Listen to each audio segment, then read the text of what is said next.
ქუთაისში გვირილობა აღინიშნება. ამ წუთებში ლადო მესხიშვილის სახელობის თეატრში საპატიო ქუთაისელების დაჯილდოება მიმდინარეობს. მოგვიანებით 20 საათზე კი ქალაქის ცენტრალურ მოედანზე ადგილობრივი და მოწვეული შემსრულებლების მონაწილეობით გალა კონცერტი დაიწყება.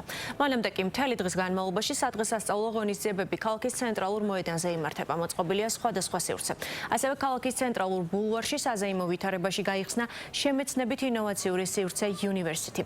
პროექტი ქუთაისის საერთაშორისო უნივერსიტეტის და ქალაქის მერის თანამშრომლობის შედეგია. აღნიშნული სივრცეში ციფრული უნარების, ხელოვნური ინტელექტისა და STEM სისტემების განვითარებასთან ერთად აქტიურად წარიმართება კულტურული, სოციალური და შემეცნებითი ღონისძიებები. ძალიან მნიშვნელოვანია ჩემი აზრით დასავლეთ საქართველოში ინოვაციური პროექტებისთვის ხელშეწყობა. ჩემი აზრით ეს ქუთაისის ცენტრში გახსნილი ინოვაციური ჰაბი, ქუთაისის საერთაშორისო უნივერსიტეტის ინოვაციური ჰაბი ხელს შეუწყობს ასეთი პროექტების განხორციელებას და ახალგაზრდებში STEM სფეროთი დაინტერესების ხელშეწყობას. ძალიან იმუსიური დღეა თითოეული ქუთაისელისთვის, თითოეული ჩვენ თანაგანისთვის და დაწუნებული ვარ, ეს მხოლოდ ქუთაისობა არ არის.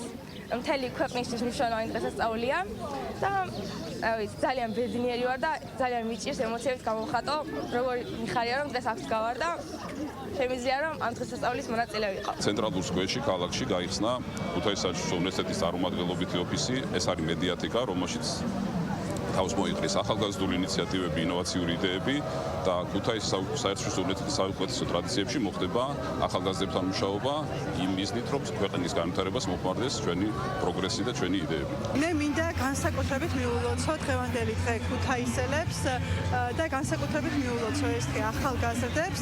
ჩვენ ხედავთ, რომ ქუთაისის საერთაშორისო უნივერსიტეტის კედლებიდან გამოვიდა ის კამპუსი, რომელიც აქ შეიქმნა, ის მედიათეკა, რომელიც პირველ რიგში მოემსახურება ახალგაზრდებს, მათ ინტერესებს და მათ კარიერულ განვითარებასა თუ შემეცნებით პროცესში მიიღებს მონაწილეობას.